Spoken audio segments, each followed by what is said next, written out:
So your question is how do we fight this? I'd Well, say if I don't want to be engineered, the only way is to just unplug, right? step one would probably be to try and make sure your thoughts are your own, that you're not just repeating thoughts that you heard from somebody that you maybe find charismatic. What's your process for that, Zach? Just look inward basically. Make sure that you actually have your own opinion because I have to do that constantly to where I'm not like parroting something that Yeah. Well, I then just you stole Zach's or you stole Brock's opinion a minute ago. Because you could see to be fair, we somebody. came up with this independently of each other. Because you could see somebody like me saying something about a movie, and I'm very charismatic, and I'm handsome, and you want to be like me subconsciously, and so you'll like form that opinion. So Zach's right about that. And I think just if the average person makes more of an effort to just analyze their own thoughts, that would probably go a long way to combating it. Number one, if you don't want to be engineered, Just be self aware. get Brave browser, bro. This I have not seen an ad in months. I have not seen an ad. I'm not advertised to. So that's step one for me. I'm not being advertised to. Step two, figure out a way to, like, if you can make your whole life where nothing is being pushed at you, whether it be a feed, like everything you're watching, you're searching for specifically. Right. That's the antithesis of engineering, in my opinion. I think everybody on the planet needs to go through like a sales training course. Because honestly, after I stopped being a CNA, I honestly just took like the first job that I can get just so I can get away from it. Yeah. It was working at a really crappy call center that sold like just services nobody wants, like cable and phone and internet and stuff like that, um, at a more expensive price than you would have paid if you would have just called the providers directly. And there was a 4-week training class of basically going through learning all these sales techniques. And they're like, if you just follow the script, 1 out of every 3 calls is going to show interest, and out of those, 1 out of every 3 of the interested ones is going to sell. And as I went through this training thing, I'm like, yeah, it is convincing, and it's more of just a repetition numbers game. But the one thing that taught me more than anything else is how to basically spot a sales tactic from any angle, essentially. Because it was a very comprehensive sales course. Yeah. And as I'm going through it, I am just envisioning all these times in my life up until that point where somebody was doing one of these skills that they teach. Yeah. And I'm like, man, everybody everywhere is trying to sell something. Mm-hmm. So I've like, that made me hyper aware of just whenever somebody's just basically trying to pitch something to me. Yeah. And that's kind of made me more or less want to analyze my own thoughts and be like, is this a thought that I actually have? Is this a Zachy original? Or am I just like, do I have this belief, this thought because somebody told me it and I liked it and now it's my own thought. So that's Yeah. I think if everybody can kind of go through like the same process of learning how sales works, they will be much more likely to be able to resist it into the future. In the words of Logan Roy from Succession, everybody's got a game. So you just got to recognize that. I think so. Step two, Jason, for you, if you're like looking at YouTube, I wonder if there's a way that you could somehow get rid of the recommended Yeah. page Almost on like YouTube. just clear your history once in a while and start fresh or something. Well, that's honestly something you could do is just turn off. You can make it so it doesn't even track your history at all. Yeah. That's how the Raptor account is, and so then they can't really build a profile on you that way. But you're still gonna have a recommended feed. I wonder what was that thing that you were talking about, Zach? That was like the YouTube substitute. They should make a YouTube that's fully customizable. Well, and that's the thing. Like, I like that it Oh, the YouTube puts things in front of advance. me that it knows I'm interested in.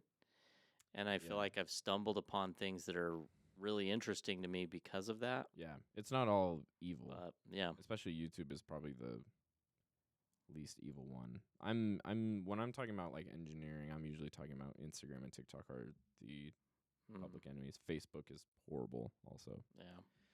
Facebook is a cesspool. Facebook is amazing. It is the worst. All there is.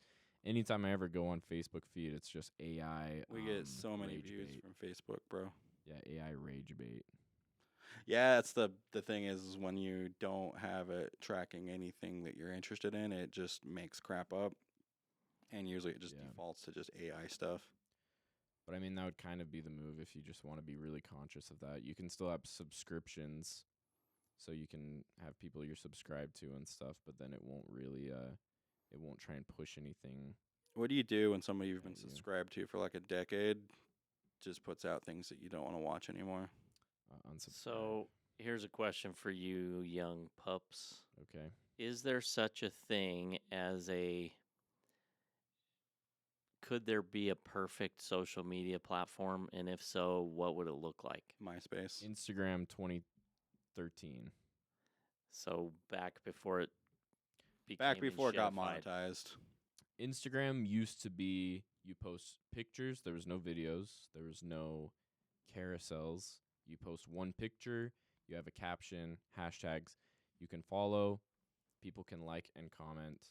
You couldn't even send posts, you couldn't save posts, you could like and comment. And your feed was only people you followed, and it was in chronological order.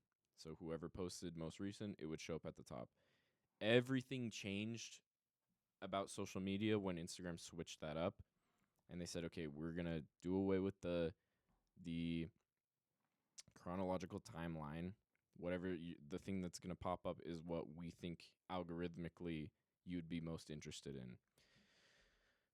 So for me, it's like whenever a beautiful girl I follow posts, that's usually the top thing. They know I'm gonna want to see that, and I don't care really about other stuff. And then the Brock's like, my ghost is visiting. yeah, my ghost came to visit my room. Then the next big thing was short form stuff. TikTok, well, I mean Vine was first on that, but Vine was innocent. They got shut down because they didn't monetize, right? They couldn't make money. Yeah, I mean, really, anything good stopped being good once people realized you can make money on it. And Yeah. Vine surprisingly was huge, and they surprisingly just didn't change Yeah. course. They rather just shut down instead So of selling it. monetization is a big killer. So- Money, capitalism is the corrosive. I want to say you go back to the MySpace days. This is like when Facebook was just in its infancy. Nobody was even on it. Before that, you had MySpace, and that's basically where everybody went to kind of get away from their parents yeah. and just post whatever they wanted. And yeah, there was like no monetization behind it. You can actually, this is where I first started learning about like some basic web stuff. Is you had to like, you can do whatever you wanted with your profile if you knew how to do basic HTML. You could throw all sorts of crazy stuff on there and actually learn how to do some cool things. And then you would only follow people you know. And like what Brock was saying is your feed was just things that you were only interested in. There was no algorithm feeding you.